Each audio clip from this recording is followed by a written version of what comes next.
مگر وہ بھی کمال مہارت سے اپنے تمام تار احساسات چھپا کر معصومیت اور انجانے پن کا لبادہ اور کا کھڑا نہیں، میں افریقہ میں نہیں بلکہ تھائی لینڈ میں تھا۔ اوہ اچھا، مطلب تھائی لینڈ کے جنگلوں میں تھے آپ۔ انداز ہنسا پرسوچ تھا۔ سمجھ گئی اب میں سب کچھ اچھے طریقے سے سمجھ گئی۔ تمہیں صحیح استاد نہیں ملا جو تمہیں صحیح راستہ دکھا سکے، زندگی جینے کے صحیح قواعد و ضوابط سکھا سکے۔ لوگوں نے تمہیں فضول رول بنا کر دیے اور تم آنکھیں بند کر کے لگی کہ فقیروں کی طرح جنگل چل دی انہیں فالو کرنے۔ ہری بابا روپ نے دانت پہ سے اب کیا کرے، کوئی ملا ہی نہیں آپ جیسا سکھانے والا۔ ٹھنڈی سانس بھر کر مصطفیٰ نے منہ پر بے چارگی کے تاثر سجائے۔ افسوس صد افسوس، مگر تم فکر نہیں کرو، اب تم یہاں گئے ہو ایک ہمدرد ہونے کے ناطے میں تمہیں ابھی اور اسی وقت اپنی شاگردگی میں لینے کا اعلان کرتی ہوں۔ تمہاری ٹریننگ میں صبح سے شروع کروں گی۔ یس میڈم، مصطفیٰ نے مسکراتے ہوئے ہلکا سا سر جھکا کر باادب انداز میں دل پر ہاتھ رکھا۔ السلام علیکم ڈیڈ۔ انور نے فلیٹ میں آ کر شوکت کو سلام کیا۔ کیا ہوا، کام بنا کہ نہیں؟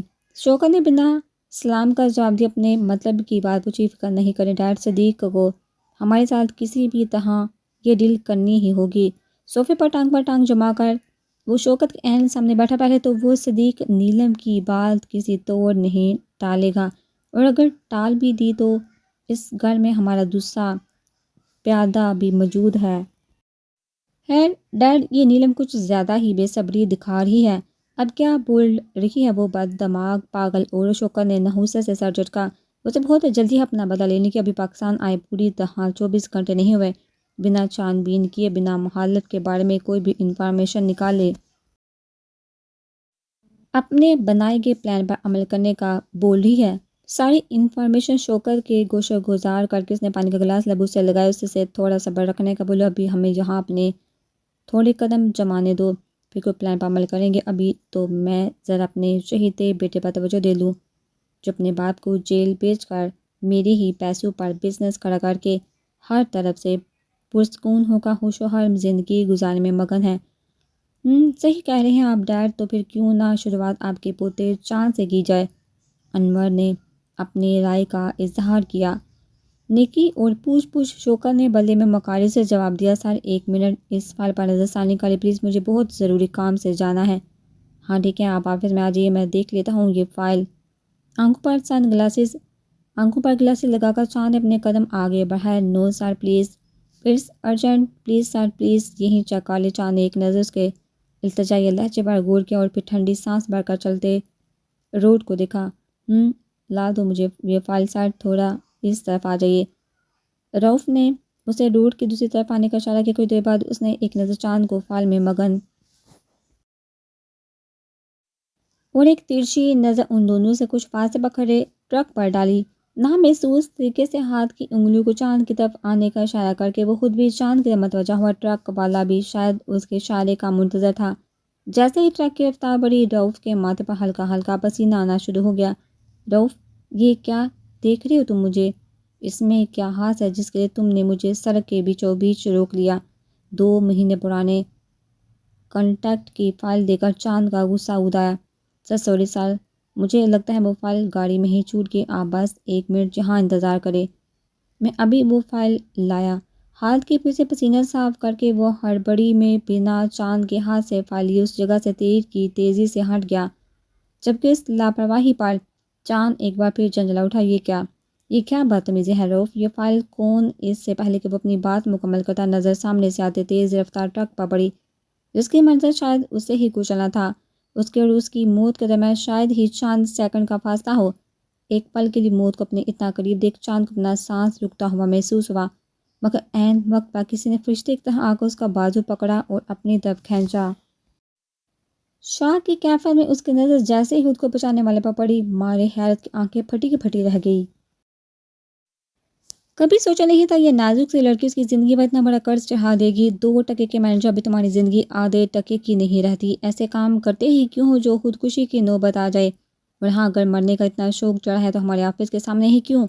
تم کہیں اور بھی جا کر بھی اپنا یہ مشغلہ پورا کر سکتے ہو۔ غصے سے لال ببو کا چہرہ اور آنکھوں سے ٹپکتے شرارے بار بار ہلتے گلابی ہونٹ ان سب کے سوا چاند کو نہ کچھ نظر آ رہا تھا، نہ ہی کچھ سنائی دے رہا تھا۔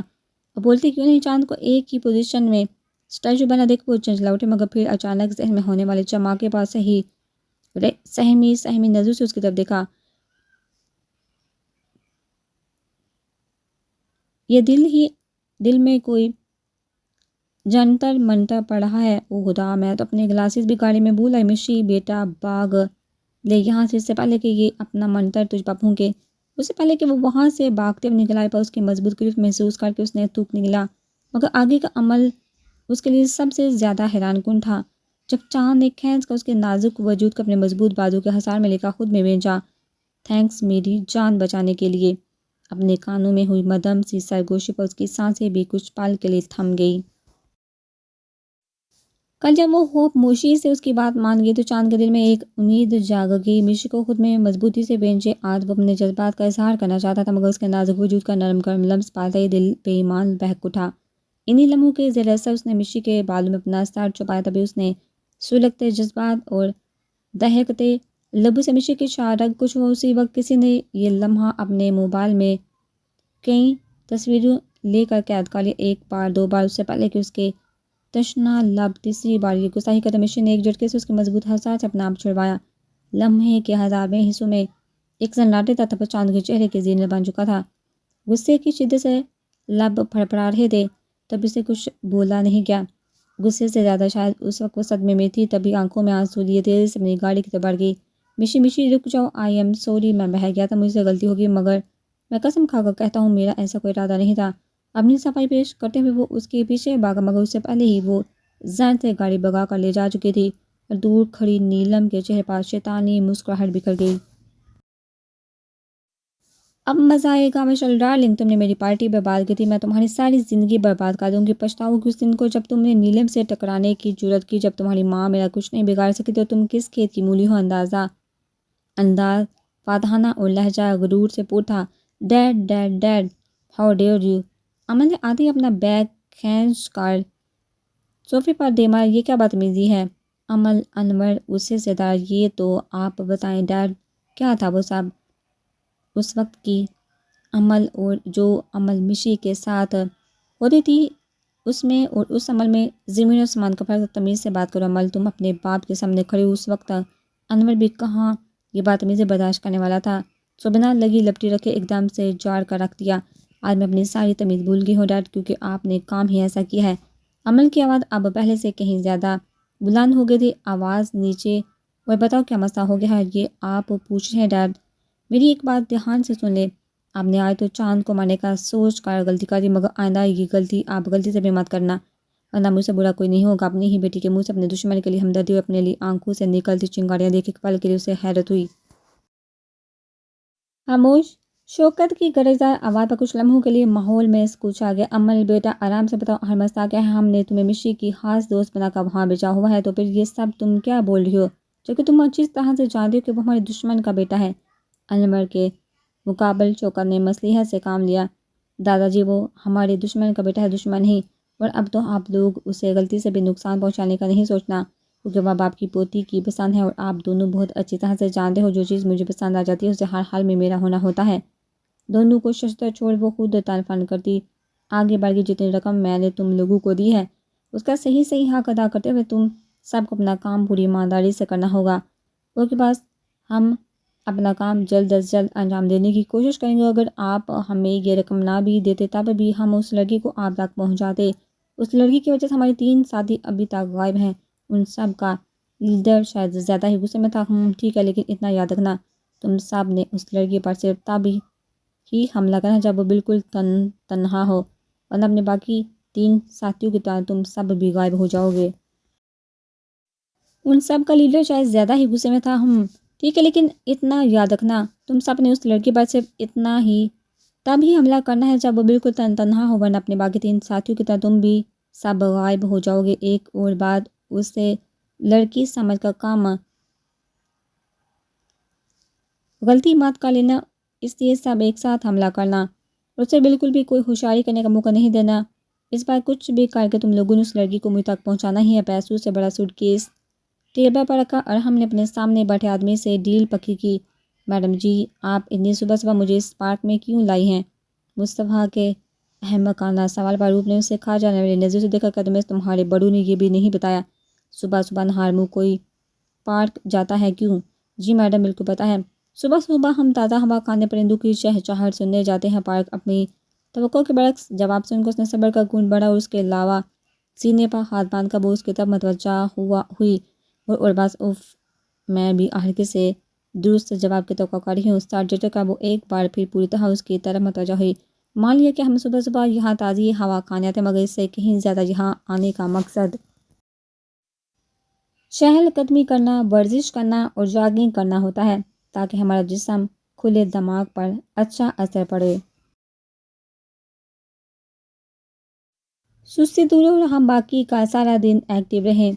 اوہ میڈم آپ کو کتنا کچھ پتہ ہے، مجھے تو ان میں سے ایک بھی بات کا نہیں پتہ۔ مصطفیٰ نے بھی بولے پن کے کہا کالی چلو اب ہم جاگنگ کریں گے، تیار ہو جاؤ، میرے ساتھ ساتھ چلنا ہے تم نے۔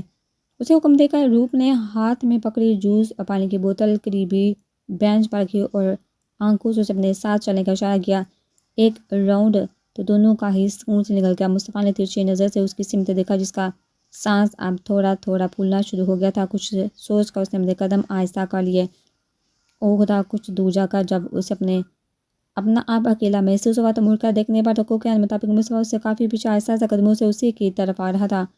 کمر پر ہاتھ رکھ اس نے مصطفیٰ کی طرف کہہ برساتی نظروں سے دیکھا، ابے لیٹ لطیف، کچھ تو اپنے قد کی شرم کرو، بجائے اس کے کہ تم مجھ سے آگے نکلو، تم تو نکموں کی طرح پیچھے گھسیٹ رہے ہو اپنے آپ کو۔ اپنے برابر آتے اس نے مصطفیٰ کو ٹیڑھے ہاتھوں میں لیا۔ وہ میڈم یہ میرا پہلی بار ہے نا، اسی وجہ سے ہم تو ہوئے صفائی دی، مگر سامنے بھی روپ تھی، گھوڑے جیسا قد لے کر چوزو جیسی باتیں کرتے، تمہیں شرم نہیں آتی؟ اب تم آگے دوڑو اور خبردار جو تم مجھ سے پیچھے رہے۔ انگلی اٹھا کر اس نے خطرناک تیور لیے مصطفیٰ کو وارن کیا۔